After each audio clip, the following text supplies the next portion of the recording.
Some betrayals don't come from enemies. They come from the people we loved the most. The ones we believed never could. No one ever expects that the person who would take everything from them would be their own child.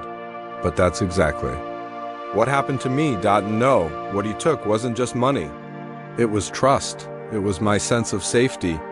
It was the belief that I had done something right. But life has a way of surprising us. Sometimes heartbreak shows up in silence. Other times, it comes in the shape of a photograph you never asked to receive, but can never throw away. Welcome to Life After 50, a quiet corner of the internet where we slow down, reflect, and listen. Here, we don't just tell stories. We share memories, regrets, lessons, and sometimes little miracles. If you're looking for something gentle to hold on to, something real, something honest, you're in the right place. So take a breath, subscribe if you'd like to walk this path with us. And if this story touches something in you, please share it with someone who might need the same reminder that even when we feel forgotten or betrayed, life may still have something left to give. Now, let me take you back to the day I discovered my retirement account was empty, and to the moment weeks later when a photograph arrived that changed everything. No one can hurt you more deeply than the one you handed the knife in your heart to. I once believed that my son was the best thing I had ever made of my life, and maybe that blind belief is what kept me from seeing it coming. Because when love isn't paired with responsibility, it can quietly become a weapon. My name is Walter. For nearly 40 years, I drove trucks across the country. Rain-soaked highways, sleepless nights in frozen cabins, all for one reason: so my son, Nathan, could have a life better than the one I had. My wife passed away early when Nathan was just 14. From then on, I was mother and father all at once.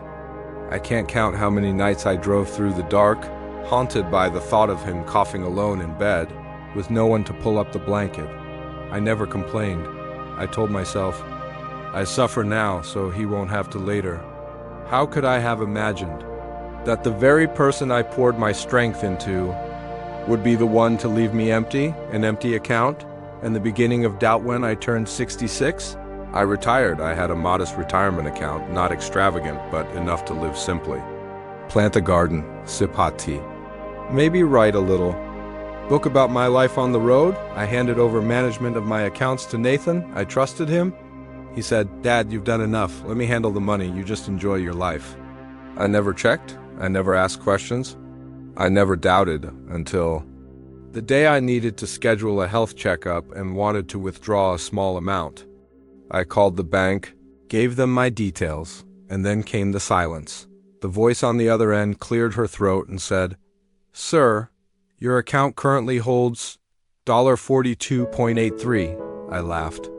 I thought she was mistaken, but she wasn't. The transaction history showed $187,000 had been withdrawn over the past 9 months. All transfers went to Nathan Walter. The IP address? His home. A stranger may cause you pain, but only family can send you into darkness. Confrontation or collapse? I froze. I called Nathan. No answer. I drove to his place. The door was locked. No one came out. Then, the next day, I received an email. "Dad, I'm sorry. I needed the money for a startup. I promise I'll pay it back. You just don't understand how modern business works." Don't understand? No, Nathan. What I understood was this: I wasn't dad anymore. I was capital. I was financial backup. I didn't cry, but my hands trembled. I remembered something my mother once told me. Sometimes the cost of family is learning to let go while still loving them silently. I went to the bank and closed the account. They asked if I wanted to press charges. I looked the manager in the eye, and I said, "No, that person is still my son." The quietest months of my life and the weeks that followed, I became a ghost in my own life. No one knew what had happened. I told no one. To the retirement group, to my neighbors, I simply said, "I've decided to live more minimally." I sold my old pickup. I cut the internet. I canceled streaming services. I lived off my basic pension. I planted tomatoes in the backyard, learned how to knit scarves, and I started keeping a journal, not for publishing, but as if I were writing letters. To someone who had died, not Nathan, but the version of Nathan I thought I knew. Some wounds don't bleed. They echo every time you remember who gave them to you. Then came the photograph 9 weeks after that email. I found a plain white envelope in my mailbox. No return address. No stamp, just a photograph inside, a printed photo. Full color dot in it, Nathan, holding a newborn baby. Beside him, a young woman, tired, but with eyes glowing from something deeper than sleep. Behind them, a hand-painted sign. We named him Walter. I sat down right there on the porch steps. Held the photo in my shaking hands, stared at the child. Stared at the name Dot, and for the first time in months, I cried, not from anger. Not for the money, but because in that silent picture, I heard something that sounded like an apology. Not all apologies are spoken. Some are wrapped in the name of a child. That photo now sits on my bedside table. No frame, no explanation. Just there like a second chance that hasn't fully arrived yet, but maybe, just maybe, is trying to find its way home. Forgiveness is not forgetting. It's remembering and still choosing to love. I kept that photo on the kitchen table for 4 days. Didn't frame it. Didn't move it. Every morning, I sat across from it with my cup of black coffee. And every morning I asked myself the same questions. Why did he send it now? Is this his way of making peace, or just a reminder of what he took? That child. His name, my name, written in marker behind them on that hand-painted sign. I stared at it longer than I should have. Was that supposed to fix things? Or was it an apology for a future he already knows he'll regret? I didn't know. Still don't, but something shifted in me. Not trust, not reconciliation, but something quieter, the ache of love that refuses to die. Even after it's been bruised. The call I almost didn't make on the 5th morning, I picked up the landline, not my cell. I'd stopped using that months ago. I dialed his number. It rang 6 times. I nearly hung up. And then his voice. Hello? Quiet, careful. He knew it was me, Nathan, I said. My voice was smaller than I meant it to be. I got the photo. A pause, breath held. I thought you should know, he said. His middle name is James, after Mom's dad. I didn't respond to that. Because it wasn't the thing that needed saying. I wanted to ask, where is the money? Do you understand what you've done to me? Are you just trying to soften the blow with a baby and a name? But the words caught in my throat. Instead, I said, he looks healthy. Your wife, she looks kind. Another pause. She didn't want me to send the photo. She said it might hurt you more. I could tell he was sitting on the edge of something. Maybe guilt, maybe shame, maybe just exhaustion from lying to himself for too long. It's not always anger that keeps us apart. Sometimes it's the fear that we can never repair what we broke. A window to the past after the call ended. I stood in the kitchen and stared out the window for a long time. It was cloudy. The garden looked thirsty, and I thought of my father. He never forgave me for not taking over his workshop. He died before we could say we were sorry we missed our chance. I promised myself I'd never repeat that mistake with my own son. But when you're the one left with nothing, when your retirement vanishes, when your safety net is pulled from under you by your own blood, how do you forgive and still protect yourself? That's where I was, in that painful, silent in-between.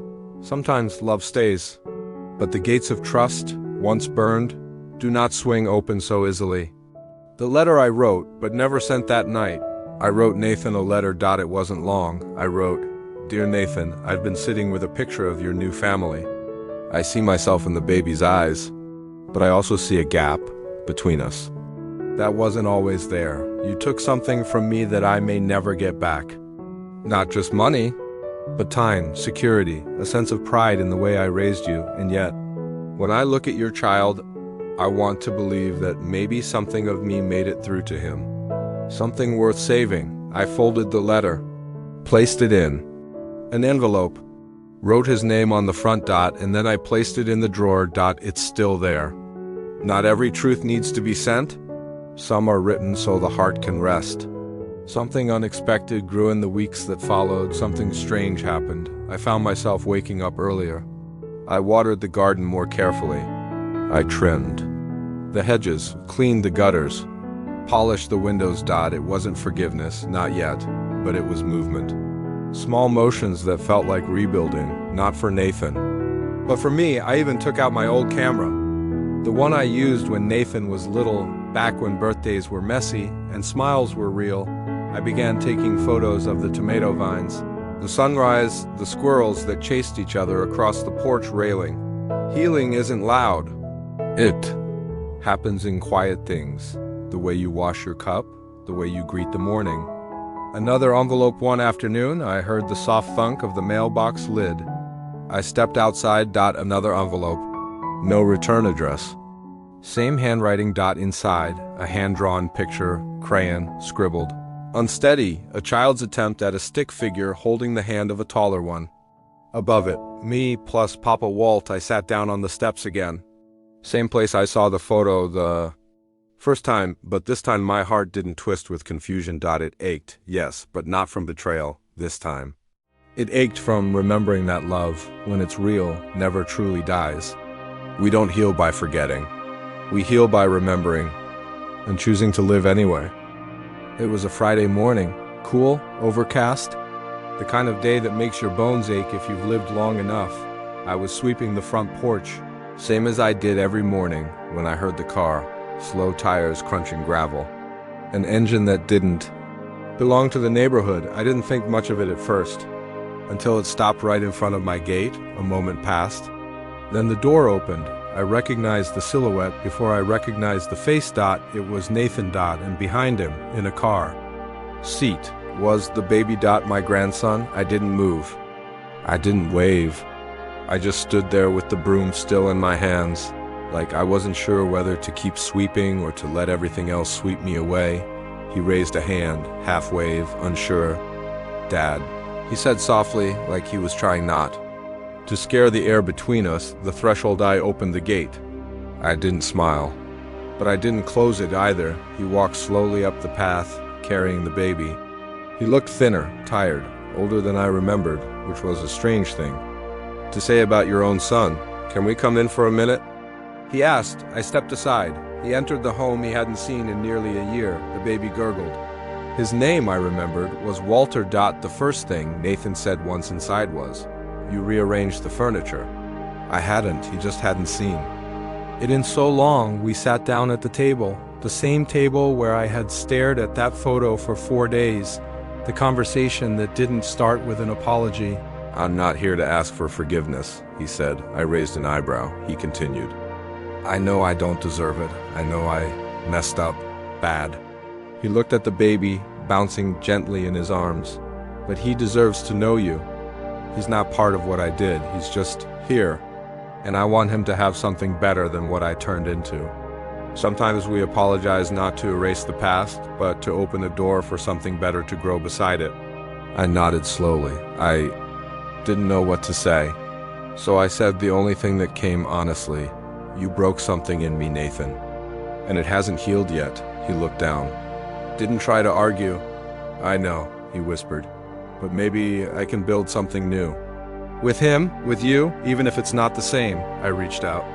Not to him, but toward the baby. He passed him gently into my arms. And for the first time, I held my grandson. He was warm, small, his hair soft and fine like dandelion fluff. His eyes opened for just a second, and I saw a flicker of something familiar. Not mine, but something I had once given to long before trust. Long before betrayal, pure love, juice, and a quiet pause. I poured 2 glasses of orange juice. No words for a few minutes. Nathan looked around the house like it was a museum of our old life. The family photos still on the wall. The dent in the baseboard from when he ran his toy car into it at age 6. The blanket on the couch that used to be his mother's. Then he asked, "Do you still have your camera?" That caught me off guard. I'd been taking some photos again, I said carefully. He nodded. Would you take one of us? I didn't answer right away. Then I got up, pulled the old Nikon from the cabinet, checked the battery, and motioned him toward the porch. We stood there, him holding the baby, me behind the lens. Click. Just one photo. No big smiles, no forced poses. Just 3 generations in the same frame, 1 behind the camera, 2 in front. A photograph doesn't fix the past, but it reminds us the story isn't over. A short walk, a longer silence after the photo. We took a slow walk around the garden. He pointed at the tomatoes. "You've still got the touch." I didn't respond. I didn't need to. He knew what he took from me. But maybe now he could see what was still here, what couldn't be stolen. He bent down to show the baby a squirrel scurrying across the fence. The baby laughed, and for a moment I let myself smile, too. Not because everything was fixed, but because life was trying to grow again in a place I thought had withered. Even broken branches can bloom again if we let them face the sun. The goodbye that didn't feel like an ending, he didn't stay long, maybe 45 minutes. He said thank you. He didn't ask if he could come again. And I didn't say no. He walked back to the car, strapped the baby in, and turned to wave. This time, I waved back, not big. Just enough. As they drove off, I went back inside. Sat at the table. The photo I'd taken was still on the camera screen. I didn't know if this was the start of a second chance or just a brief detour from the distance, but for the first time since the betrayal, my home didn't feel as hollow, and neither did I. Forgiveness isn't a finish line. It's a road we choose to walk, even if we never know how far it leads. The day after Nathan's visit, I sat down at my desk with a legal pad, not to pay bills, not to make a list, but to write a letter. Again, not because I had something new to say, but because words have weight, and I needed mine to fall somewhere. Even if only on paper, I've written letters my whole life. To my wife long after she passed. To my father when I finally understood his silence. To my younger self when I couldn't sleep. But this time, the letters weren't meant for mailing. They were meant for remembering. The first letter, to Nathan. Again, dear Nathan, I saw something in your eyes yesterday I hadn't seen in years. Not guilt, not regret, but hope. A kind I'd nearly given up on. I didn't say much when you were here because the words still sit like stones in my chest. But if I could have said one thing, it would be this: I don't need you to be perfect, I need you to be present. Let's not let silence build up again. You know where I am. Dad, I folded it. Placed it in the same drawer as the first one. Still didn't send it. But this time I wanted to. Forgiveness begins quietly, not with a grand gesture, but with a shift in the way we sit with memory. The second letter, to baby Walter. Dear Walter, you won't remember the first time I held you. But I will. Your hand, not much bigger than a walnut, curled once around my little finger, and just like that, you reminded me why we keep loving, even when it hurts. Someday you'll learn that the people we love the most are also the ones who can hurt us deepest. But that doesn't mean we stop opening the door. You are not your father's mistakes. You are your own beginning. Grandpa Walter. That one I placed inside a small photo album I had started. I wrote, for you one day, on the cover. It sits on the shelf now. Not hidden, not forgotten. Just waiting. The third letter. To my wife I hadn't written to Carol in nearly 2 years, but that night I lit a candle like I used to. And I wrote in the notebook with the pressed lavender leaf she once tucked inside, Dear Carol, he came back. Not like you would have wanted, but he came. I held our grandson. He has your quiet eyes. There's so much you would have. Sighed, probably better than I ever could. But I think you'd be proud of the way I didn't shut the door. You always said, Walter, leave a light on, even when the road disappears. I'm trying, love, I'm really trying.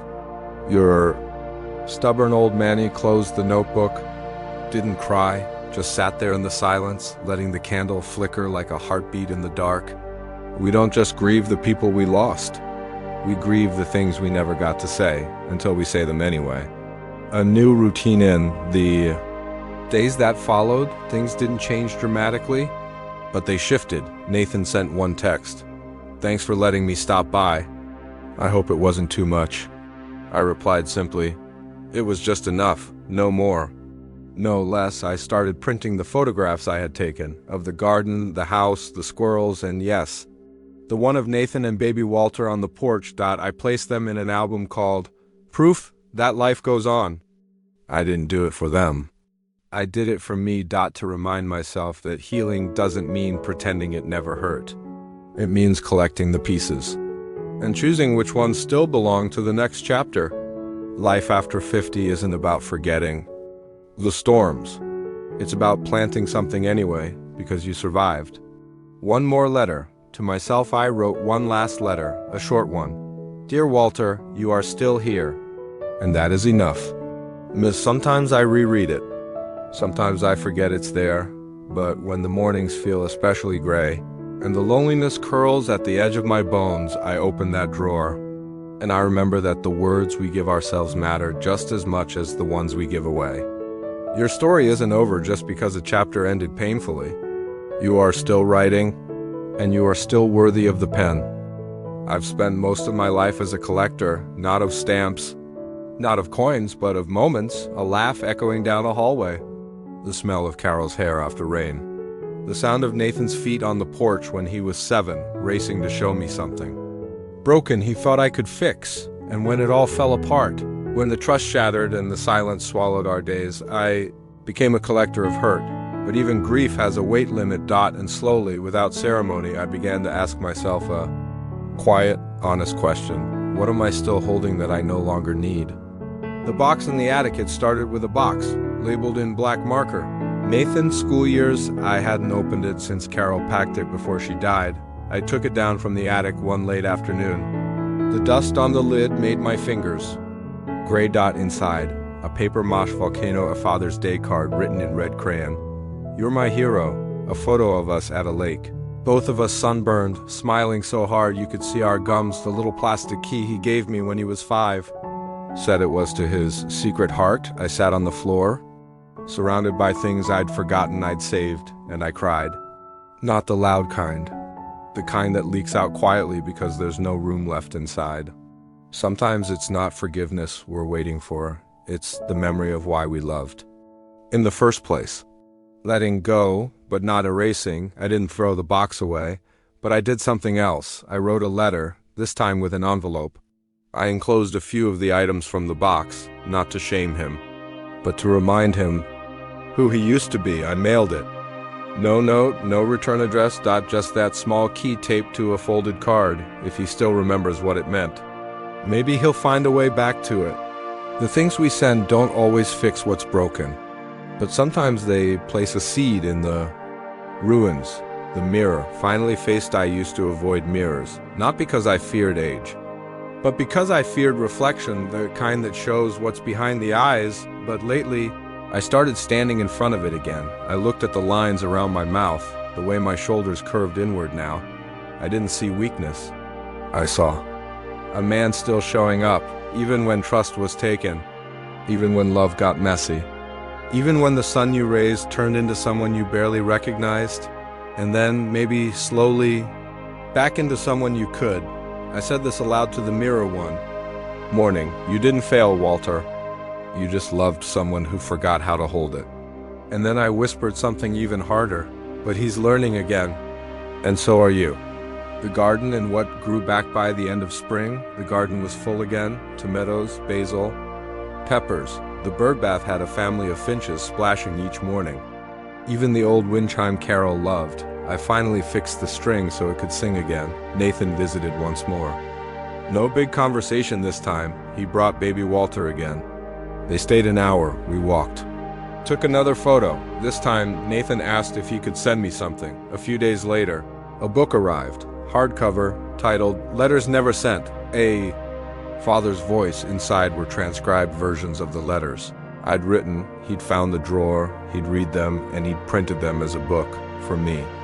We write to remember, we share to heal, and sometimes those words come back to us holding more love than we imagined. A different kind of ending. I don't know what comes next. Maybe we'll talk more. Maybe not. Maybe we'll never speak of the betrayal again. Maybe it'll come up one day between sips of coffee and long silences, but I do know this. I'm lighter now. Not because it didn't happen, but because I no longer carry it the same way. We don't always get the apology we deserve, but sometimes we get something better, a chance to begin again, more honest than before. Some stories don't have a clean ending. They don't tie up every thread. They leave you sitting in the quiet, holding a few questions, and maybe, if you're lucky, a little hope. This was one of those stories, a story of betrayal, but also of grace, of letters written in silence, and a grandson named after a man still learning how to forgive. If you're still here, if you watched until the end, maybe this story felt a little like your own. Maybe it reminded you of a father you lost, or a son who drifted away, a hurt never named, a letter never sent, and if it did, this space, this little channel was made for you. We share these stories not because they're perfect, but because someone, somewhere, needs to hear you're not alone. Life after 50 is more than just a place for memories. It's where we slow down, where we breathe a little deeper, where broken things are allowed to matter. And healing is not rushed. If this story moved you, please consider subscribing, not just to follow our journey, but to become part of a community where being human is enough. And if someone came to mind while you were listening, someone who might need to hear this, share it with them. You never know what door it might reopen. Because life doesn't end after 50. Sometimes that's when it truly begins. Thank you for watching. You are never too old to start healing. See you in the next story.